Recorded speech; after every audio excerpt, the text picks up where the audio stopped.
Well, first off, your first impression here is you're kind of going around through the conference. Well, it's been a lot of fun, and part of my objective early on was to do a goodwill tour of the campuses across the WCHA footprint, and it's been a lot of fun. I've been to the Minnesota schools, obviously, because I live in the Twin Cities. I've been to Mankato, and I've been to Bemidji State, and then I was at Alabama Huntsville earlier.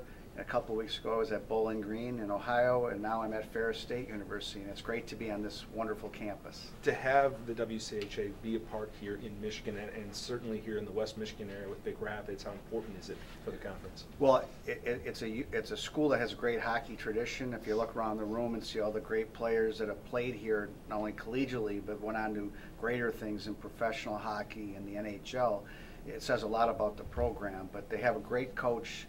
They have a wonderful athletic department staff who are committed to Division I college hockey. And Ferris State, after that big win last night over Alaska, I think are on their way to having a wonderful season and hopefully representing our conference in the NCAA tournament as well.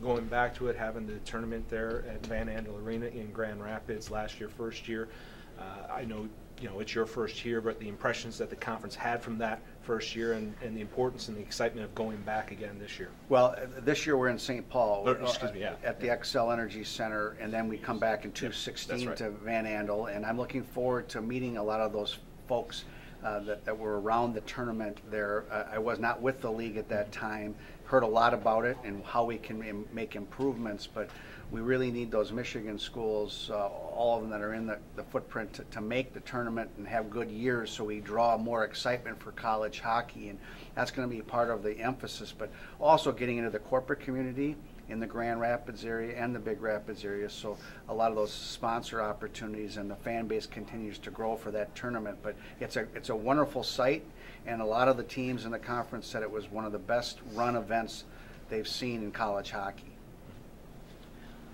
Commissioner, kind of talk about your job here. You call me Bill. Okay.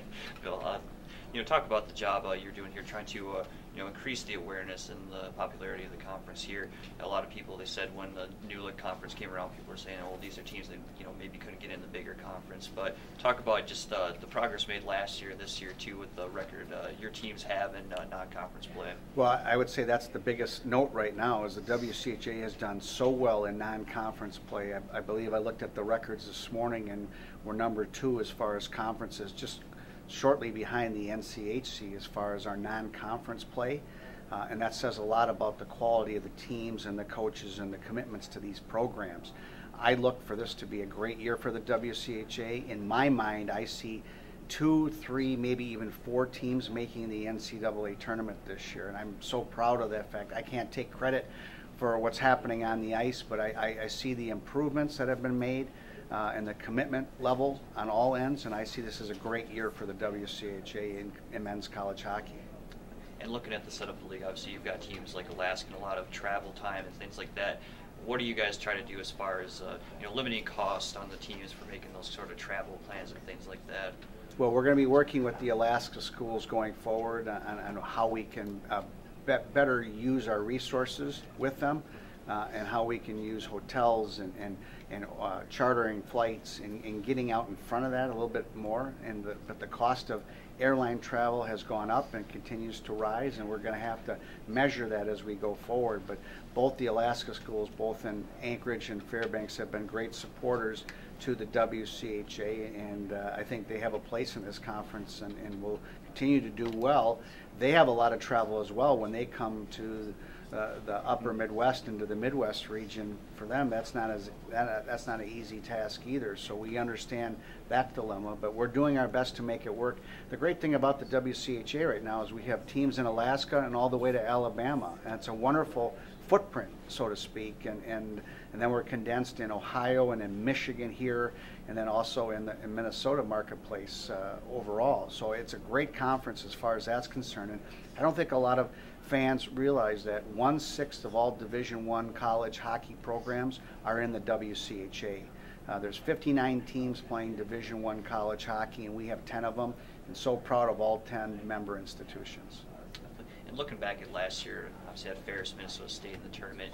How big do you think those two teams, the runs they made, that kind of helped make the exposure of the league a little better? Well, I think it's important, but if you look at this year already, Michigan Tech is undefeated overall, and that's a great story in college hockey, and we're trying to push that out on all our social media platforms and all of our national platforms right now. As I said earlier, I think we could see 3 or 4 teams making the tournament. But Ferris, after their win last night, looks like they're back in the fold as far as where they want to be, and I know they're going to get better and better as the season goes, and a perennial preseason favorite to do very well, not only in the WCHA but nationally. We need them to do well, but we also need Mankato's to do well. We need the Bemidji's, and we'd love nothing else than to have all 10 schools have great years in the WCHA. In terms of individual performers, there are a lot of really great ones at this conference. Was that at all a factor when you were trying to put together the conference?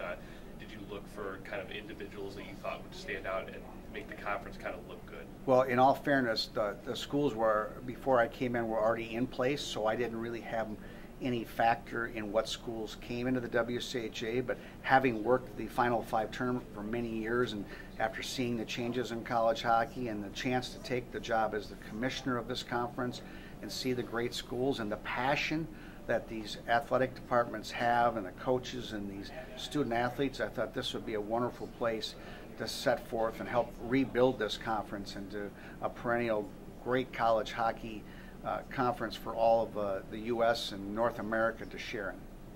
Now, in terms of overtime structure right now, it's currently 5 minutes, and then if there's no score, it's a tie.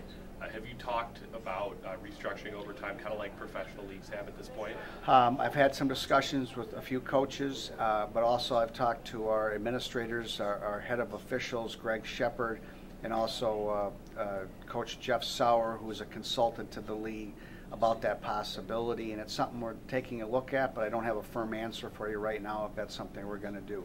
The other thing I'll tell you, though, too, about the league in general is we're trying to increase the revenues for the league right now. Number 2 is we're doing that through a lot of different means, television, radio, and sponsorship. And then we're also trying to increase the exposure for this conference on so many different levels. And social media is a huge factor for us in what we're trying to do and push out our messages and push out the great stories about these student athletes. And then we're looking at expansion for the league. And I don't have any answers to tell you who's coming into the league or what the chances are of that happening. But I like the ability that have been contacted and been aggressive in talking to a lot of different schools, mainly in the western part of the United States, about the potential of joining the WCHA and adding 1 or 2 more teams to this great conference. Do you have a certain timeline for what you'd like to get that process done? On the expansion side? Yes. Well, I'd like to do that sooner than later. I think it all depends on each institution and how quickly they can come up with the ability to house Division I college hockey, which is not easy. They have to have a budget set. They have to have donors in place to help set that up. And then they also have to have, with the gender equity situation, they have to add a women's sport as well if they're going to add a men's sport to their program. So that's a big deal. But I see more expansion in college hockey, not only in the West, in the Sun Belt area, but I also see it in the East too, as I've been contacted by several schools out East about the potential of joining the Division I college hockey ranks, but also at the same token joining the WCHA, which is pleasant for me to hear, because I think that tells me that there's a lot of interest in this storied conference, which has had so many national championships, so many Hobie Baker winners, and so many great competitors that have played in the league. And we're happy to have a school like Ferris State who represents our conference in so many different ways.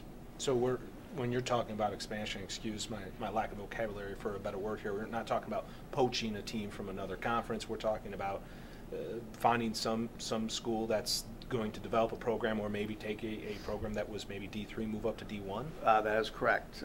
Or a school that does not have, that's playing club hockey right now, that is interested in becoming a Division I program. And that takes time. That doesn't happen overnight. It may take a school or an institution 2 to 3 or 4 years before that can happen. So we're already cultivating those conversations with schools about their ability to become Division I programs. We're working jointly with College Hockey Inc., which is based in the Twin Cities as well, about the feasibility of that, and helping schools understand what budgets look like to house a men's college hockey program, which are very, very expensive. Yeah, and that leads to the next question. I mean, the thought you mentioned on the western side, is that thought because you have the Alaska schools out there that are out in there? I mean, really, there's no easy travel out there, but maybe that makes it easier for them. Is that the thought process when looking out west? That's a little bit of it, but it's also the enticement of having big schools and this wide network, and then also getting us in other places where college hockey may not be as visible in the past. I look at that as a way to grow the sport of college hockey, not just the WCHA. Is that the biggest challenge now facing the WCHA and college hockey in general here? Because, I mean, this is a sport that has had seismic changes the last couple of years, and it seems like the dust has settled in terms of the current schools moving from here and there. Well, part of the reason I came into the WCHA is they wanted to have some stability put in place and some protocols, and I've been trying to do that as best I can as I started here in mid-May and have come onto the job, and that's going to take more time. But I also see that there's a great ability for this league to flourish overall, and I want to be a part of that, and I want to see 4 or 5 teams make the NCAA tournament in years to come, and people be proud of the WCHA. I mean, we took schools from the CCHA and schools from the WCHA, and I'm very happy with the schools we have, because most of them have these wonderful hockey traditions, and I've been going to these campuses and talking to fans and talking to donors and talking to administrators, and they all want to see this conference succeed, and that's why I'm here, and I want to help it succeed. I can't do it on my own. I need the help of all the member institutions.